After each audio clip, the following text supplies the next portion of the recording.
এবার শুনেন, মুয়াজ এবং মাজ বদরের যুদ্ধে অংশগ্রহণ করেছে, ছোট ছোট বাচ্চা 10-12 বছরের। বলতেছে একটা গুন্ডা আছে আমার নবীকে অনেক কষ্ট দেয়, একটা মূর্খ আছে, একটা সন্ত্রাস আছে আমার নবীকে কষ্ট দেয়, তার নাম আবু জাহেল। কি নাম? আবু জাহেল। বলতেছে তাকে হত্যা করব, তাকে হত্যা করব, কাতাল করব। সবাই বলছে তোমরা ছোট্ট মানুষ পারবা না। হাদিসের কিতাবে রওয়ায়াত আছে এগুলো। আল্লাহু আকবার। তারা যখন বলতেছে বদরের যুদ্ধে 313 জন, তারা দুইজনও গিয়েছে, বলতেছে আমার নবীকে যারা কষ্ট দেয় তাকে আমি শেষ করব। যখন মুয়াজ এবং মাজ আগাচ্ছে আগাচ্ছে কাফেরদের সাথে লড়াই করছে, ছোট মানুষ তো তলোয়ারই আলগাইতে পারে না ঠিক মতো, কি যুদ্ধ করবে। তারপরে ইমানের শক্তি, ইমানের চেতনা অন্যরকম। এদিক দিয়ে অনেক কাফেররা দৌড়াইতেছে। এক কাফের আরেক কাফেরকে জিজ্ঞেস করে, কিরে আমরা 1000 মানুষ, মুসলমান 313 জন, ঠিক মতো খায়ও নাই, অথচ আবু জাহেল গতকালকে যুদ্ধের আগে উট জবাই করে আমাদেরকে খাওয়াইছে, বিরিয়ানি খাওয়াইছে, উট খাওয়াইছে, আমরা এখন শক্তিশালী, কিন্তু পালাইতেছে কেন সবাই? বলে জানি না, মুসলমানের গর্দান ফেলে দিতেছি কিন্তু মুসলমানের হাত থেকে তলোয়ার পড়তেছে না। আল্লাহু আকবার। সাহাবাদের এই আকীদা, এই ইমানের জজ্বা দেখে, এই কন্ট্রোল দেখে, এই পাওয়ার অফ আল্লাহ অলমাইটি দেখে তারা ভয় পালাচ্ছিল একজন আরেকজনের সাথে বলতে বলতে। বলে গর্দান ফেলে দিয়েছি মুসলমানদের, এখনো তলোয়ার পড়ে না, এখনো পর্যন্ত কাফেরদের বিরুদ্ধে লড়াই করছে, আমাদের সাথে লড়াই করছে, এই জাতির সাথে কিভাবে জিতবো, এজন্য পালাইতাছি। তখন এরকম পড়তে বলতে দেখা যায় মাজ এবং মুয়াজ কাফিরদের সাথে যুদ্ধ করতেছে। এক জায়গায় গিয়ে এমন হয়েছে যে ছোট ভাই যুদ্ধ করতে করতে হঠাৎ একটা কাফেরের কোপটা এসে পড়লো এক হাতের মধ্যে, পড়তেই হাতটা, ছোট্ট বাচ্চার হাতটা কেটে পড়ে গেল। কেটে যখন পড়ে গেল, ডান হাত পড়ে গেল, বাম হাতে তলোয়ার নিয়ে আবার যুদ্ধ করছে। এখন একজন ভাই আরেকজন ভাইকে আগলে রাখতেছে যে তুই আমার পিছনে থাক, আমরা ওই জাহেলকে, আবু জাহেলকে ধ্বংস করে ছাড়বো ইনশাআল্লাহ। যারা আমার নবীকে কষ্ট দেয় তারা দুনিয়াতে কখনো শান্তিতে থাকতে পারবে না। সেই সাহাবীদের আকীদা মনের মধ্যে নেন। মুমিন, ইয়া আইয়ুহাল্লাযীনা আমানু আমিনু, হে মুমিনরা, হে সুন্নি জনতারা, আবার ঈমান ঠিক করেন। জাহিলি যুগের মধ্যে আমরা পড়ে আছি, আমাদের ভিতর থেকে উদারতা, ভালোবাসা চলে যাচ্ছে। এই ইহুদি নাসাররা আমাদেরকে বর্বরতার যুগে ফিরিয়ে দিয়েছে, আমাদেরকে মুমিন তো দূরে থাক, বান্দা হতে দিচ্ছে না এই সব জিনিসের কারণে। এগুলো থেকে ফিরে আসো যুবক, মা বোনদেরকে বলছি ফিরে আসেন। মা খাদিজাতুল কুবরা প্রথম আমার নবীর জন্য দাঁড়িয়েছেন, কোন পুরুষ ইসলামে আমার নবীর জন্য দাঁড়ান নাই, মা খাদিজা দাঁড়িয়েছেন। আমার নবীকে কিছু বলার আগে আমি খাদিজাকে বলতে হবে। তার মানে বোঝা যায় মা বোন ভাই বাবা সবাই আমার নবীর জন্য দিওয়ানা হতে হবে। নবীকে পেলে আল্লাহকে পাওয়া যাবে। ফাত্তাবিউনি আহবুবকুমুল্লাহ। মুয়াজ এবং মাজ যখন যাচ্ছে, কাটতে কাটতে একজন আরেকজনকে পাহারা দিয়ে, ছোট ভাইকে বড় ভাই আলাদা করে পাহারা দিচ্ছে যে তুই পিছনে থাক, তোকে মেরে ফেলবে নয়তোবা। এখন ছোট ভাই বলতেছে, ভাইজান আমার একটা বাম হাত কেটে গেছে, রগের সাথে হাত ঝুলে আছে, ব্যথা হচ্ছে, তাকলিফ হচ্ছে, রক্ত পড়ছে, কি করব? বলে কি করবি? বলে আমি পা দিয়ে এভাবে ধরি, আপনি এক কোপ দিয়ে ফেলে দেন। তারপরে বড় ভাই কেটে ফেলে দিল।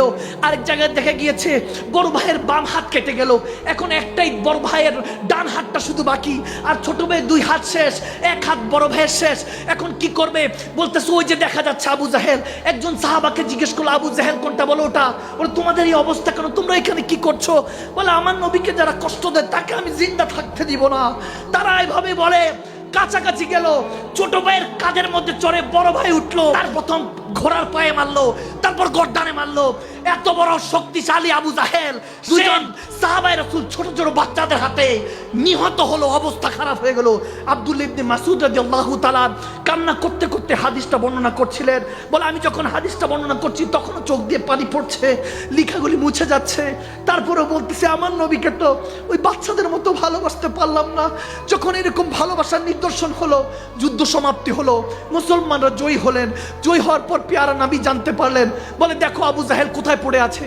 আব্দুল্লাহ ইবনে মাসউদ রাদিয়াল্লাহু তাআলা গেলেন, যাওয়ার পরে আবু জাহেলের অবস্থা দেখলেন যে পড়ে আছে, কিন্তু এখনো দম যায় নাই, তার দম এখনো যায় নাই, দম কিছুটা আছে।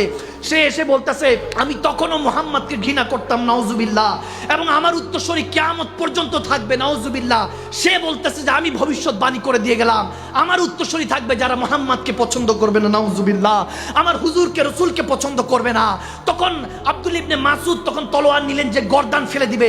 বলে গর্দান ফেলার আগে এখান থেকে একদম কাছা থেকে ফেলো, যাতে সবাই বুঝে এটা সর্দারের গর্দান। অর্থাৎ তার অহংকার তখনও মিশতেছে না।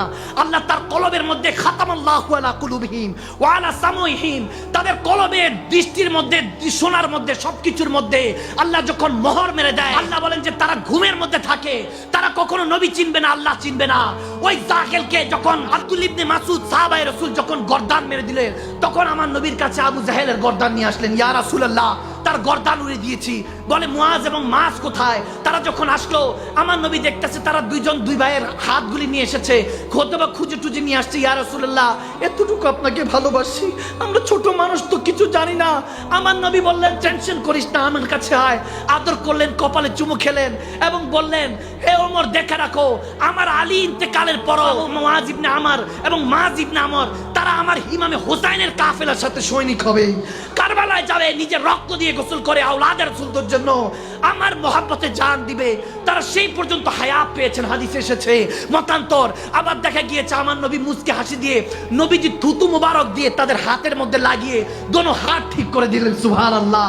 এবং দুই ভাই আবার হাতের মধ্যে তলোয়ার নিয়ে বলতেছেন, ইয়া রাসূলুল্লাহ, যতদিন বাঁচবো আপনার জন্য, যতদিন হায়াত দিয়েছে আল্লাহ, আপনার দ্বীন ও ইসলামকে কায়েম করব। রবকে খুশি না করে আমরা কখনো মৃত্যুর স্বাদ গ্রহণ করব না। এবং মরতে মরতে বলেছে, ইয়া হোসাইন, আপনি ওই দিন হাসরের ময়দানে বলে দিয়েন মুআজ এবং মাজ আপনার জন্য জান দিয়েছে। তখনও সাচ্চা ছিল, এখনো সাচ্চা আছে। আল্লাহ